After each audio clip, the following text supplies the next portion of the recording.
Now, you're not going to believe my next guest. I think we're going to cut to some footage or some photos of him, but he fights in an octagon in that MMA fighting or whatever it is. I'm even scared thinking about going to one of those things, so I'm pretty certain he's going to be fearless, but we're going to find out some of his fears. We're processing some photos right now.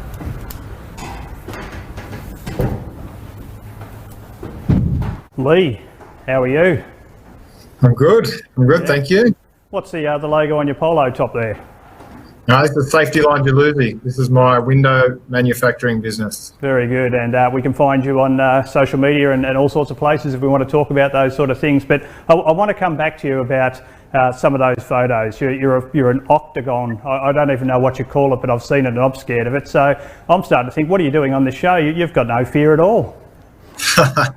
Yeah, well, MMA was something that I've always wanted to do, and it's like, I guess it's about the show, being fearless and putting yourself out there and trying things. All right, before we go to our questions, what's it like climbing into that octagon and they shut the door and there's someone there who's equally as tough as you, and you're not coming out till one of you's hurt bad enough to give up? You must be extremely fearful going into that, or were you just confident? Obviously, you have to be confident going into something like that, but there's always an element of fear and adrenaline. But I think that's what drives you through, is that the fear of, the other guy. It's for you and him in a cage, and once they lock that door, it's just two people. Well, we might come back to a bit more of that, but I wanted to ask you the two questions that Fearless, the show, hinges on. What was your fear? What were you scared of? I guess my fear still today is not reaching my full potential, or avoiding things that are hard or out of my comfort zone. And one of those things was swimming. So you couldn't swim at all, or you could swim to save yourself? I can swim, but I couldn't swim any kind of distance. So obviously learned to swim as a young fella, but Yep. If you put me in a long distance or a couple of 100 metres, I probably wouldn't make it. Well, you and I are in the same boat, because I signed up for my very first Ironman, Melbourne Ironman in 2012, and I couldn't swim at all.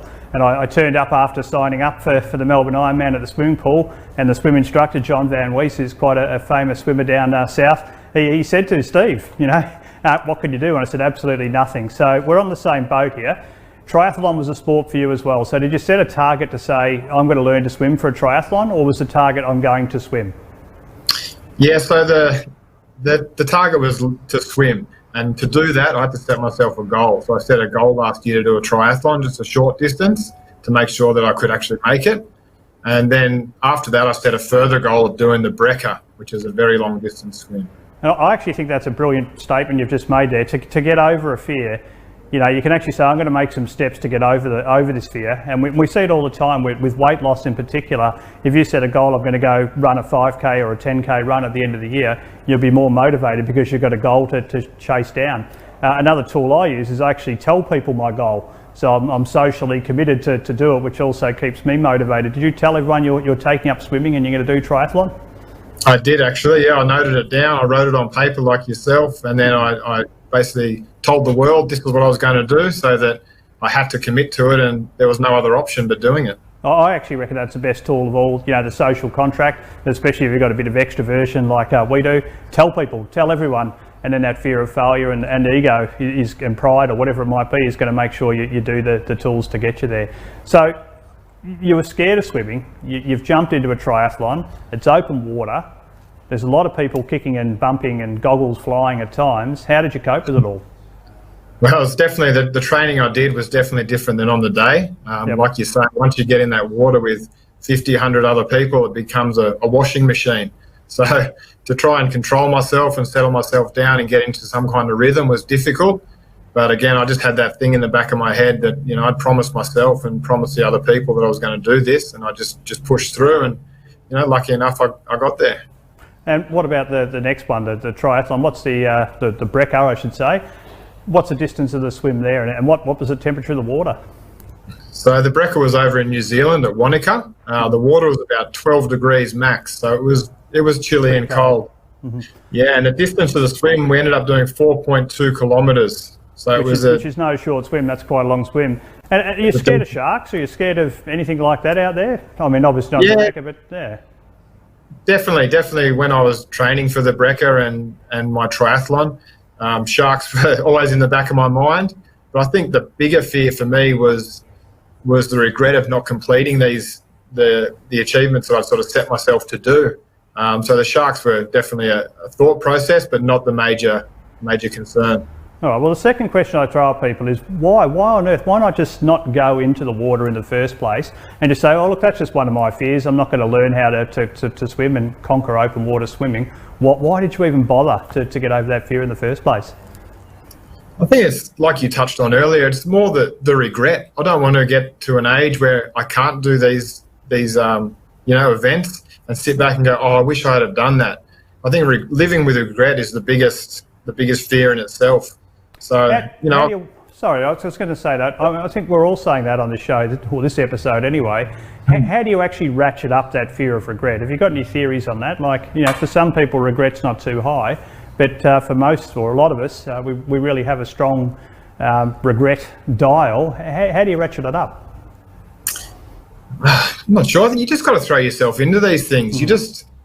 There's no real easy way out. If you feel like it's going to be a regret, I think there's no better way than just to put yourself into it and just get it done. So I have a bit of a motto that I never lose. Either I win or I learn. And I think I stand by that and try to live by that in all facets of my life. I like that one. I'm just writing it down now. Never lose, win or learn. Some of my favourite sayings, there's no loss in loss. You always learn something, and have a go. But I tell you, a tool I use to help ratchet up that fear of regret is when I'm actually confronting something that's just too big or beyond my scope of fear, and I've rationalised it and I've gone, okay, well, I'm just doing it regardless, is I absolutely blank it out. I do not think about it. I turn up at the start line of whatever it might be and actually completely erode it from my thoughts and then just start. And I find that once you actually get into that process of moving, look, I've done 16 Ironman races, all open water swimming, including the Hawaii Ironman World Championships, but I can tell you, I've still got a fear of swimming. I stand there on the shoreline, I look at that 4 kilometre long swim course and I go, I can't do that. And I've got to remind myself every single time, yes, you can, Steve. You've done this so many other times before. But I have this fear inside me, so I stop thinking and I go, well, I'm just going to swim to that first buoy. And once I get to that first buoy, I'll see how I feel. And by the time you get to that first buoy, the fear's dropped away and you're starting to get some, rhythm going, and all of a sudden you go, oh, well, I'll just keep swimming to the next buoy, the next buoy, the next buoy, the next buoy. So just blanking things out is my way of processing. You got any other tools there? No, I think I agree with that too. When I'm doing a long run, I just take the next step and the next step and the next step. And as long as we just keep moving, I think that's the main goal. It's a bit like the MMA fighting, it's just you've got that 3 minutes to get through it, and then you sit down, then it's just another 3 minutes. So I think it's just about keeping the movement going. I tell you, boxing and MMA and all that, I've always thought it must be a huge adrenaline rush to actually be in it. It must be fantastic. What about the next day? Does it hurt? Oh, it certainly does. Yep. Yeah, the adrenaline on the night gets you through. The next day you wake up like you've been run over by a truck, win or lose. Is it like all endurance sport? You say, I'm never doing that again, and then 6 days later you go, I'm signing up for the next one? Exactly. 100%. Yeah, so I think that the fear of pain is also a big thing that holds people back. But pain is a short-term thing. You might feel terrible the next day. You've had the elation carry you, but the rewards are so much higher than the pain. And yes, it might take you a few sookie la la days to get over it, but you will feel good. So let's bring it back to your business. Okay, so you're obviously very good at conquering your fears on many levels. What about going into business? Was there a lot of fear there going? Out of secure employment, presumably, to kicking off your own enterprise? Oh, definitely. There's always there's that massive risk factor. If it's going to work, do I have what it takes to make it work? Do I have the drive and ambition? And again, I think it's just taking those steps and don't deviate off your path. If you have that goal in mind, you have the clear direction, like with the fear of swimming, you tell people what you're going to do and you just do it. And you just, you write it down and that's your goal and you keep moving. What about business? What are some of the fears you got there in your entities? Well, I guess my fear is not providing for my family. Obviously I do business to create a life for my family and my children, and I guess that's my biggest fear is not being able to provide for them. And your staff, you've got a few staff there as well? Yeah, I've got 40 employees, and they're like family to me. So I want to make sure that I have a successful business for all them to thrive and for their families as well. Well, let's talk about the hot topic, because I've got employees as well. coming into COVID, 5 weeks ago, 6 weeks ago, when things were looking very bleak, a very fearful for the time for all of us. Mind you, there was a lot of cope and hope at the same time, but how were you feeling for your staff, your employees at the start of Corona, and how did you respond? Yeah, so obviously it was a very worrying time, but I think when it was there, we just adapted. We decided not to sit on our hands and wait. So I got my staff working remotely straight away. We put in, in procedures in the factory where staff were sanitising their hands on arrival. We were doing temperature checks. So I guess we just had to adapt and pivot quickly. And I think that's the staff now feel safe that we're doing that, and we just keep improving as we need to. Exactly. Well, I can tell you how I felt at the start of COVID. I was ready to crawl up in a little ball and suck my thumb and really give up on everything when it first started accelerating away. But I spent a bit of time in reflection, and the words came back to me was to show leadership. So there was a period in time there where I was actually showing leadership, positive leadership, optimistic leadership, fearless, if I'm allowed to use the name of our show, leadership. But on the inside, I was certainly not feeling it. I thought we were all cactus for a while there, and it was going to be very ugly, and we we're going to lose loved ones, and who knew what was going to happen to us. So I think stepping up and showing leadership in those periods of fear is also a great way of actually fearing less, because after a while I started to believe my own rhetoric that I necessarily was giving but wasn't believing. Were you in a similar situation there? Yeah, definitely. I think when it first started, we sort of just hoped for the best, and then I went into a bit of a dark hole and thought, oh God, this is not going to end well for anyone. But then as a leader, you just have to step up and you have to drive from the front and show that leadership quality. And like you say, be fearless, because your staff around you they will follow that energy that you bring. I think that's a really good word, the dark hole, because certainly that's where I was at the time. What did you feel like when you're in that dark hole? I've already explained how I felt. I felt, like vomiting at times. What were your physical emotions at the time? Just the stress and the anxiety of it, the uncertainty of what was going to happen, and would I have a business, and what was I going to do? So it was just that real anxiety level around me, that churning of the stomach. It was not a good feeling.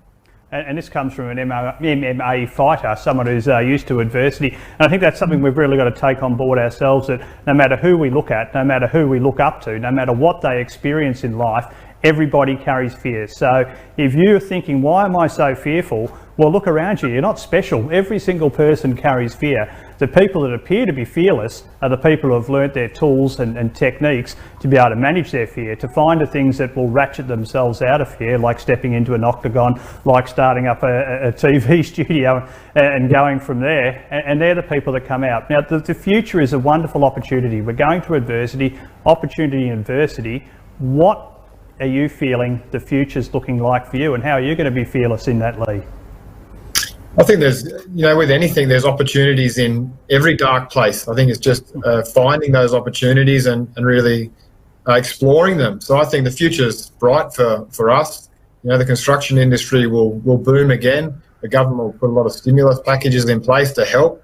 So we're really just trying to focus on how we can be involved in that and strengthen our business in those areas. And you're exactly right. You are in prime position to really, accelerate from here. And I see in your bio that you've won some entrepreneur type awards as well, or been nominated at least. So I think, going on from here, if you do focus on the building and construction industry, that's where all the money's going. There's going to be stimuluses like there's no tomorrow. Last time we built a heap of school buildings. Who knows what we're going to build this time? They've already thought it out, they're already planning it, but the money is going to flow and grow from there. So I think you're in a great position, Mr. Rust. Thank you. Well, I'm going to wind up our very first episode of Fearless. Thank you to both my guests for coming on. I'm going to quote Leigh Rust here because I think it's a very worthy quote. You never lose. Are you still with us, Leigh? Yep. What's the second part of that quote? You never lose. You either win or you learn. That's it. So take that on board. You never lose. You either win or you learn. Thanks for watching the first episode of Fearless, and we'll see you next week.